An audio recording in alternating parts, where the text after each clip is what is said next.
Iraani Islamivabariik peab lääne vastu üsna edukat infosoja, külvates lõhesid. Ja mida me oleme näinud on see, et kui Iraani Islamivabariiki on lammutatud, on ta ainult hoogustanud oma infokampaaniaid, et sõda enda vastu diskrediteerida. Nad suudavad vabalt mõjutada meie infokeskkonda sotsiaalmeedia ja meedia kaudu.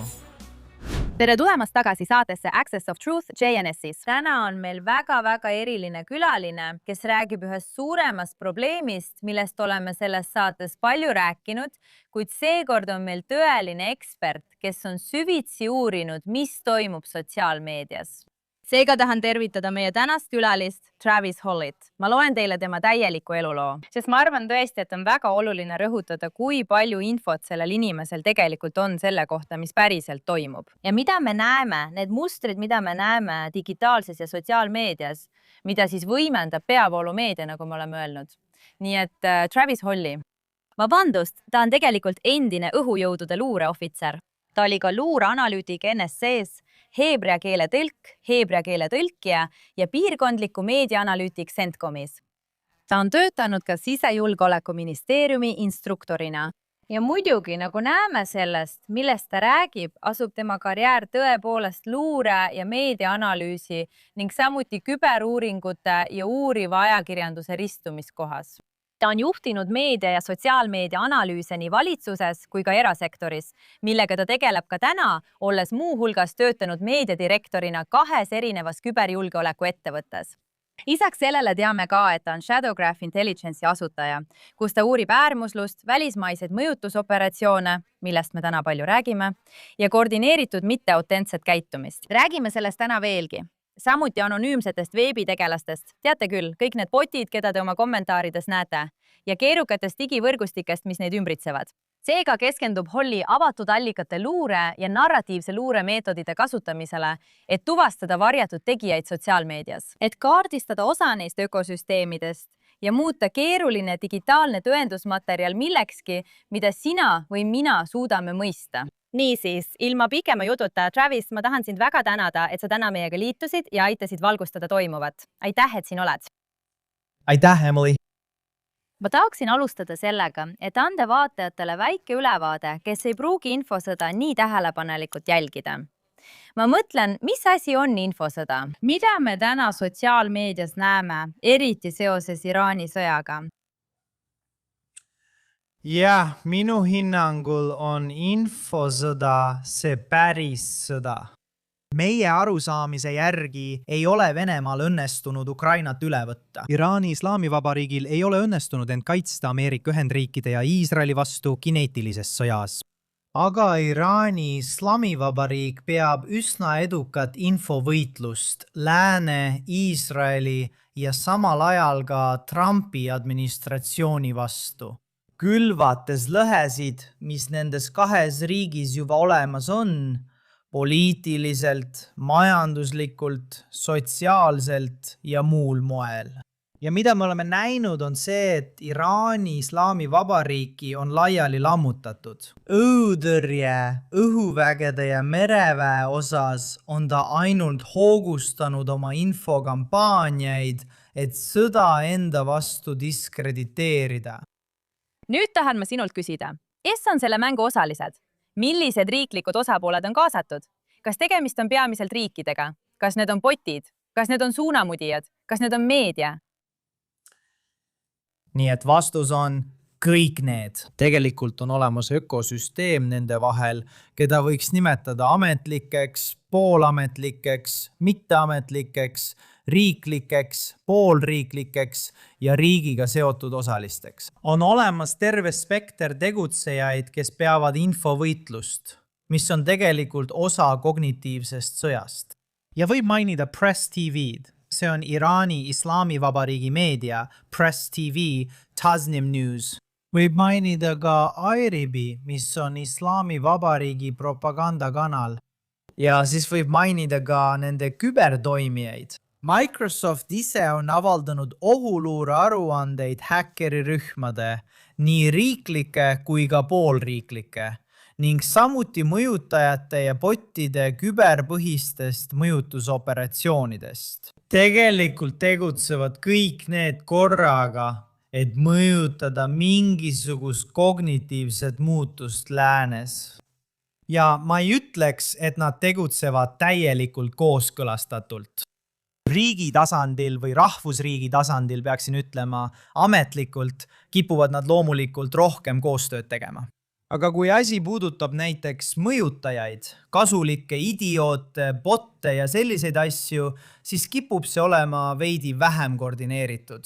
Aga päeva lõpuks on neil sama eesmärk – demoraliseerida läänt. See tähendab poliitiliste ja sotsiaalsete lõhede süvendamist. Ja kui nad seda teevad, olgu see siis kooskõlastatult või mitte, on see tegelikult üsna tõhus. Ja me näeme ka teatud uuendusi. Mul on kahju seda tunnistada. Ma ei taha sellele terroristlikule režiimile komplimente teha, aga nad uuendavad infosõjapidamise võtteid reaalajas. Nad viivad sotsiaalmeedias läbi kampaaniaid, mida isegi Venemaa ei tee nii tõhusalt. Seega oleme me väga ohtlikul ajal kognitiivse sõjapidamise vallas. Kas te saaksite tuua mõningaid näiteid sellest, millest te räägite, vähemalt 1 või 2, et inimesed mõistaksid, mida me mõtleme, kui räägime infovõitlusest või ebaautentsest käitumisest? Kuidas see välja näeb? Milliseid narratiive on režiim viimastel kuudel edendanud? Jaa, on 2 väga mõjuvat näidet, mida tahaksin esile tuua. Üks neist on Lego animatsioon. On olemas organisatsioon nimega Explosive Media, mis läks X-is viraalseks ja on esindatud ka Instagramis ja TikTokis. Ja nad on teinud tehisintellekti abil Lego animatsioone, mis kujutavad näiteks muusikavideoid, kasutades taas Lego tegelasi, lääne meediat ja lääne intellektuaalomandit. Ja nad teevad näiteks räpivideoid, tehisintellekti poolt loodud räpivideoid. Nii visuaalid kui ka heli on tehisintellekti poolt loodud. Ja nendes videotes külvavad nad tõesti lõhestumist ja suruvad peale narratiive, mis on suunatud eriti Trumpi administratsiooni vastu. Näiteks, et Iisrael juhib seda sõda. Trump kuulub niinimetatud Epsteini klassi. See sõda on teie administratsiooni keskmes, mitte kodaniku õigused ega majandus. Ja need videod on väga strateegiliselt loodud, selleks, et vaatajate valvsust vähendada, kasutades lääne intellektuaalomandit nagu Lego animatsioonid ning need on väga kaasahaaravad nagu räpilaulud.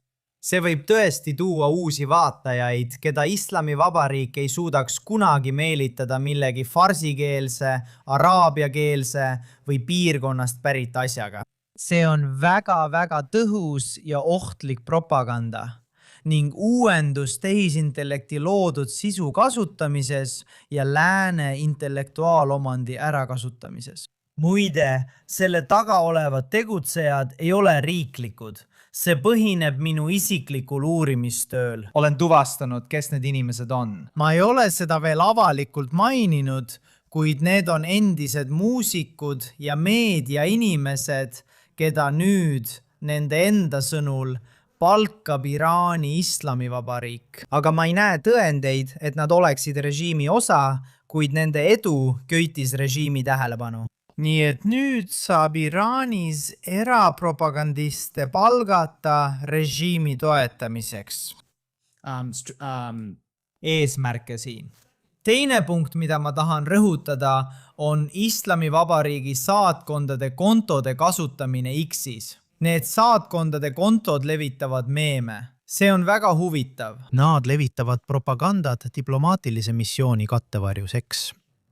Saatkondadel on diplomaatiline kate. Me mõistame seda kõigis riikides. See annab palju vabadust. Nüüd levitavad nad digitaalselt meeme. Seda võiks nimetada meemisõjaks, meemisõjapidamiseks. Nad levitavad üsna nutikaid ja naljakaid meeme inimestele, kellel võib-olla pole siin nii suurt isiklikku huvi mängus. Naljakad meemid, mis panevad presidendi Trumpi piinlikku olukorda ja kritiseerivad teda avalikult. Näiteks kui ta ütleb, me kontrollime Hormuzi väina. Nad tegid nüüd üsna kuulsa meemi, kus laste rool on pandud täiskasvanu rooli kõrvale. ja nali seisneb selles, et mina juhin. Sa pead neid miime ise nägema, et mõista, kui mõjusad need on. Nii et alates tehisintellektist kuni meemideni peab Iraani Islamivabariik praegu palju keerukamat infosoja kui ükski teine riik maailmas. Tundub, et nad kasutavad ära paljusid olemasolevaid või juba varem eksisteerinud ühiskondlikke lõhesid läänes, ekspluateerides neid propaganda abil, mis tavalisele vaatajale võib tunduda väga nutikate ja naljakate naljadena. Materjal, mida iga ameeriklane võiks vaadata, kui ta näiteks poliitiliselt ei toeta president Trumpi. Kas see oleks täpne? Kas nad kasutavad neid ühiskondlikke lõhesid ära? Absoluutselt ja ausalt öeldes nii nad peaksidki tegema, kuigi mul on seda raske tunnistada. See on lihtsalt lihtne kütus, see on lihtne saak. Sa ei pea looma lõhet Ameerika poliitilises või sotsiaalses süsteemis. Piisab, kui need lihtsalt tuvastada. Nad võivad isegi lihtsalt vaadata Ameerika uudiseid. Ma kujutan ette, et nad teevadki seda. Kui neil on mingitki taipu, kasutaksid nad tehisintellekti, et mõista, kus need lõhed on ja millised neist võiksid olla kõige strateegilisemad, millele survet avaldada. Nii et ma isiklikult ei ole näinud eriti palju või ausalt öeldes ühtegi uut narratiivi, mis mulle kohe pähe tuleks.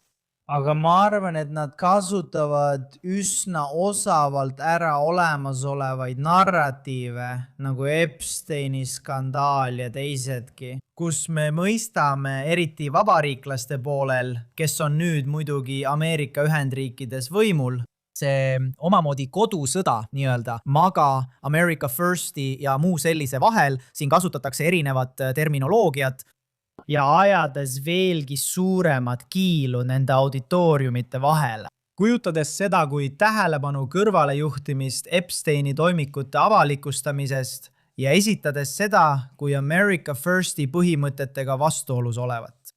Ja see on tõhus. Ma olen teiega aus. Selline sõnumi edastamine on tõhus. Ja me oleme näinud küsitlustes ja uuringutes, et see sõda Iraanis ei leia enamiku ameeriklaste ja üha enam ka vabariikliku partei liikmete toetust. Teate, ma tahan teilt selle teemaga seoses midagi küsida. Väga levinud narratiiv, mida on üha rohkem esile tõstetud sotsiaalmeedias, olgu selleks siis meediategelased või teate küll, saatkonnad ise, Iraani saatkonnad, islami režiimi saatkonnad peaksin ütlema.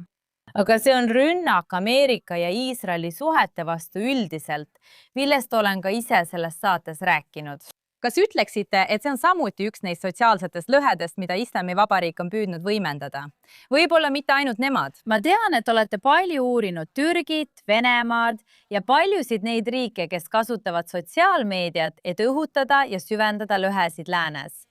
Kas see oleks samuti üks neist?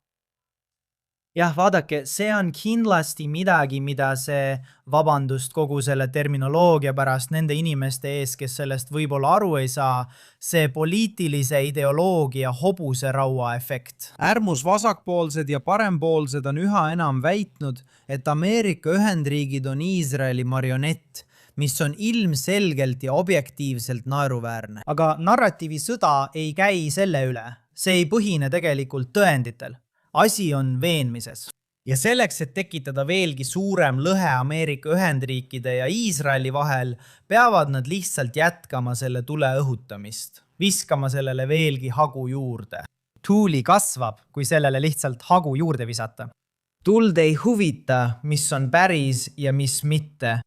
Ja ma arvan, et see hakkab mõjuma. Ma mõtlen, et seda on osaliselt näha eelmisest Bideni aegsest administratsioonist ja relvade tarnimisest. Ja nüüd Trumpiga kuuleme peaminister Netanyahut ütlemas, et ta soovib, et Iisrael muutuks USA sõjalisest abist sõltumatuks. Sõjalisest abist järgmise 10 jooksul. See on enneolematu, mõeldamatu areng pärast 7. oktoobrit. Ja osaliselt usun, et seda võib seostada infosõjaga Iisraeli ja Ameerika Ühendriikide vastu, mille sõnum on, et see suhe ei ole jätkusuutlik. See ei ole Ameerika Ühendriikidele väärtuslik. See on raha raiskamine ja nii edasi. ja ma arvan, et see põhjustab muutusi nii Iisraelis kui ka Ameerika Ühendriikides. Ja jääb näha, kas see muutus tuleb kasuks kummalegi riigile või on see lihtsalt hea neile, kes on Ameerika Ühendriikide ja Iisraeli vastu. Teate, see on huvitav, sest see arutelu on võtnud nii palju aega nii meedias kui ka sotsiaalmeedias, nagu te teate.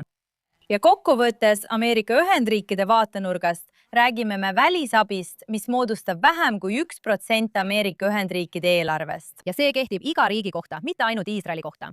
Täpsemalt öeldes on see tegelikult 1,2%. Aga see on lihtsalt hullumeelne, et see teema võtab nii suure osa arutelust, justkui ainult see suhe oleks nii kurnav. Või kuidagi, mõned Iisraeli vastased inimesed kujutavad seda ette kui parasiitlikku. Isegi kui see on nii väike, töötab see tegelikult mõlema kasuks. Ja ma olen nüüd natuke hoogu sattunud, nii et olen veidi kõrvale juhtinud. Aga ma tahaksin siiski jätkata ja küsida sinult selle kogu infosõja teemal. Ma mõtlen, kuidas nad seda teevad. Tehniliselt võttes, kuidas nad seda teevad? Kas nad kasutavad botte? Kas nad maksavad mõjutajatele? Sa mainisid seda enne natuke. Me teame, et nad kasutavad oma põhikontosid, Islami Vabariigi meediat, saatkonna kontosid. Õige. Kuidas nad veel neid narratiive võimendavad ja kui see on juba väljas, mis siis edasi saab? Tead, Islami Vabariik võib postitada naljaka meemi Donald Trumpist, aga kuidas nad selle õige sihtrühmani viivad? Ja, kindlasti kasutatakse selleks botte. Me näeme neid, ma just avaldasin paar raportit privaatselt ja varsti avaldan need ka avalikult, kus tuvastan mõned neist võrgustikest, keda sageli palgatakse. Need võivad olla nagu palgatud botid. On olemas operatsioone väljaspool Iraani Islami Vabariiki. Ma ütlen sulle seda, kas see on, ma ei saa kindlalt öelda. Ma ei väida, et olen Iraani botide ekspert, aga kui rääkida boti võrgustikest või sellest, mida me nimetame koordineeritud ebaautentseks käitumiseks, mis tähendab botide kasutamist, see tähendab libakontode kasutamist. Kusjuures erinevus seisneb selles, et botid on automatiseeritud, sokinukud on päris inimesed võltsnimede taga ja kõik, mis jääb nende vahele, poolautomaatika. Tavaliselt kasutab riik libakontosid. Veelgi enam keerukamaid operatsioone viivad läbi sõjavägi ja luureagentuurid. Ja nii-öelda botifarmid, need suured serverid ja seinad täis telefone tehakse tavaliselt 3. maailma riikides. Mitte alati, kindlasti mitte alati, aga neid kiputakse sisse ostma Kagu-Aasiast, mõnikord sellistest kohtadest nagu Türgi ja muud taolised. Nii saavad nad varjata, kes neid tegelikult läbi viib. Seda saab teha odavalt. Nii et kindlasti on olemas botid, mis ei ole, on 2 eesmärki, botte või koordineeritud ebaautentset käitumist, kui need kokku võtta, olgu selle konto taga inimene või näiteks mingi Jo56321 konto. Lõppkokkuvõttes on eesmärke 2. Esiteks võimendada sõnumeid, mis juba eksisteerivad ja mida soovitakse levitada. Olgu see näiteks Tucker Carlsoni või Candace Owensi postituse all või kus iganes ning minna edasi tegeleda kaasatuse võimendamisega. Meeldimised, kommentaarid, jagamised, et seda sõnumit veelgi kaugemale levitada. See ongi koordineeritud ebaautentse käitumise üks eesmärk. Teine eesmärk on narratiivide külvamine. Mõnikord piisabki sellest. Taaskord, see kipub olema rohkem seotud libakontodega, sest mitte alati, aga nad suudavad seda teha keerukamalt. Need kontod näevad autentsed välja ja nad lähevadki sinna ning külvavad narratiivi. Ja see ongi lõpuks kõige mõjusam asi, mida teha saab. Mitte tingimata üleliia pingutada, et mingit narratiivi või vaatenurka publikule jõuga peale suruda, nii öelda. Lihtsalt külvad kahtlust või umbusku. See on palju mõjusam kui sundida ja kasutada mingit kohustuslikku sõnumit. Ja just see toimubki kogu selles lääne demoraliseerimises. Jällegi, asi ei ole inimeste veenmises. Asi on selles, et panna neid kahtlema oma enda valitsuses ja isegi oma enda väärtustes. Huvitav, et sa mainisid Tucker Carlsonit, sest ma tean, et nüüdseks on olnud päris mitu juhtumit. Nad ehitavad Islamivabariigi riigimeediat. Sa mainisid alguses, et iRib edastab Tucker Carlsoni väiteid ja tema vandenõuteooriaid. Nad on samuti edastanud näiteks minu debatti Anna Kasparianiga. Nad on edastanud üsna palju neid kurikuulsaid nii-öelda ise hakanud Ameerika ennekõike aktiviste. Ma mõtlen, kas see on osa sellest. Kas see on selline näide sellest, mida sa ütlesid, et nad haakuvad sellega, mida teised teevad? Võib-olla nad ei saa otseselt rahalisi vahendeid, kuid Islamivabariik suudab seda siiski kasutada nende narratiivide või isegi vandenõuteooriate õhutamiseks. Ja ma arvan, et see on hea tähelepanek meil, kes töötame uuriva ajakirjanduse ja igasuguste mõttekodade juures, on see väga raske. Meil võib olla väga raske, kui mitte võimatu tõestada, et need inimesed saavad tasu või mingisugust otsest stiimulit Islamivabariigilt, Venemaalt, Hiinast, Katarilt või Türgilt. Selleks oleks tõenäoliselt vaja õiguskaitseorganeid, kohtukutseid ja muid selliseid vahendeid. Aga mida me teame, et nad saavad? Kas nad ise sellest aru saavad või mitte? Ma arvan, et saavad, aga igal juhul neid võimendatakse ja nad ei pruugi isegi teada, miks teatud videod levima lähevad või kui palju kaasatust need saavad. Nad ilmselt kiidavad end ise, et vaata, ma olen õigel teel, vaata, kõik tõesti naudivad minu sisu, nad toetavad mind. Nad ei pruugi isegi teada, kui ma nüüd väga heatahtlikult ütlen, nad ei pruugi isegi teada vähemalt selles ulatuses, kui palju sellest võimendatakse nende poolt, kes tahavad, et nende sõnum leviks kaugemale. Ja see ongi probleem. Siin ongi küsimus regulatsioonis, läbipaistvuses, tehnoloogias, kõigis neis aspektides. Meil ei ole muid võimalusi peale selliste inimeste nagu mina, sina ja teised, kes selles valdkonnas töötavad, et tõesti proovida midagi muuta. Välja selgitada, kes kõige selle taga on, kas see on ebaseaduslik ja milline on selle mõju elanikkonnale. Me elame praegu tõesti halval ajaloo hetkel, kus me oleme lubanud sellel juhtuda. Jällegi, sa võid korraga 2 mõtet oma peas hoida. Olen väga sõnavabaduse pooldaja, aga samas pean tunnistama, et me oleme lasknud sotsiaalmeedial lihtsalt põleda.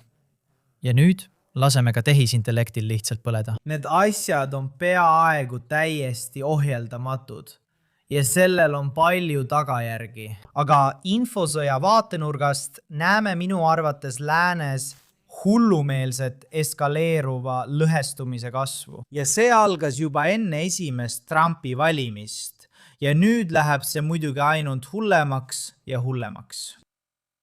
Tead, sa tõid tegelikult välja midagi huvitavat, midagi, mida me avaldasime selles saates mõned nädalad tagasi nende mõjutajate või niinimetatud ajakirjanike kohta, kes toodi Iraani, füüsiliselt Iraani, sealhulgas vähemalt üks USA kodanik ja üks Ühendkuningriigi kodanik. Kodanik, Bush või Sheikh.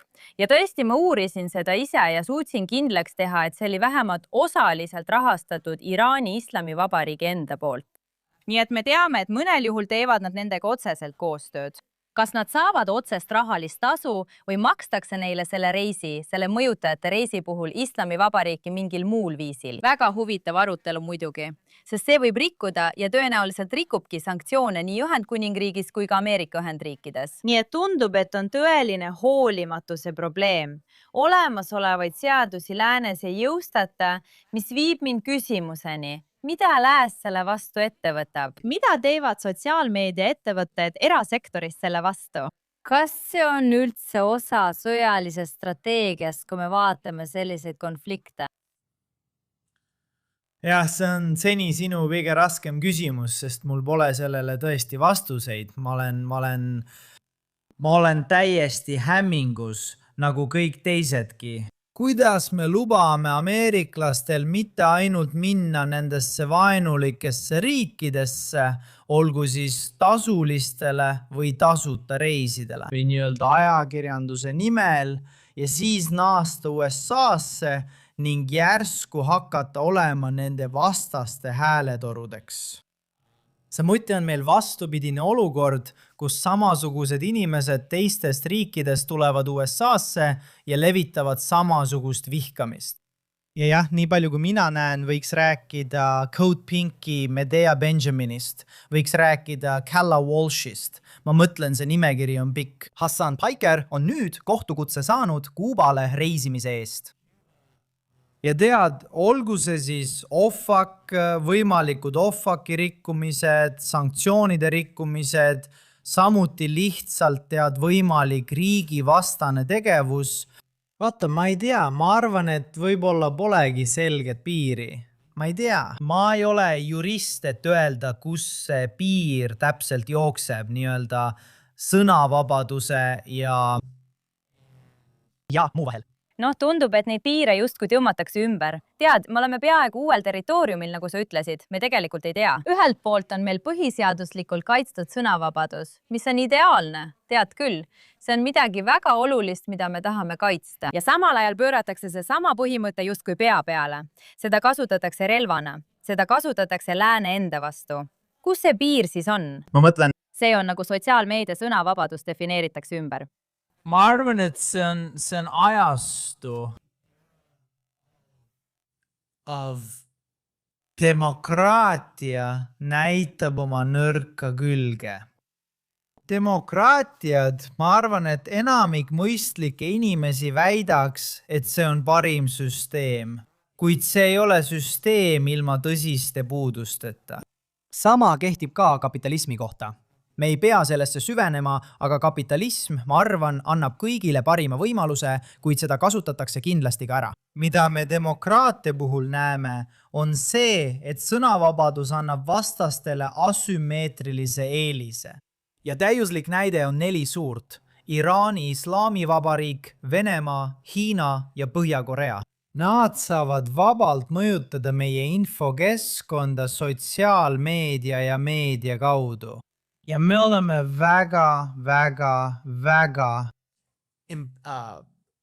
meil on väga raske pääseda nende infokeskkonda ja neid mõjutada. Me näeme seda praegu Iraani Islamivabariigis. Internet on olnud maas juba mitu kuud. Ja seega ei saa me Iraani rahvani jõuda, kuid Iraani Islamivabariik saab kasutada oma meemi sõjapidamist ja tehisintellekti loodud Lego videoid, et jõuda lääne publikuni. Muide, selle kohta on olnud mõned raportid ja nad on välja arvutanud, et ainuüksi mõned neist kampaaniatest. Neil on üle 1 miljardi, rõhutan, 1 miljardi vaatamise. See on probleem, millega demokraatia peab silmitsi seisma ja me õpime seda reaalajas. Meie infokeskkonnad on väga kergesti ära kasutatavad. Ja sotsiaalmeedia olemuse tõttu, selle tõttu, kui kiiresti narratiivid levivad, on võimalus muutusi esile kutsuda hämmastav. Jätan teid selle mõttega ja ma arvan, et kõik peaksid seda ütlema hakkama. See on minu hüpotees. Sotsiaalmeedia on massilise häirimise relv, mis on muutumas massihävitusrelvaks. Ma tahaksin siiski küsida sinu käest, kas tavalise inimese jaoks on mingid märke, millele tähelepanu pöörata? Kuidas inimesed teavad, kas see, mida nad saavad või loevad, on moonutatud narratiiv?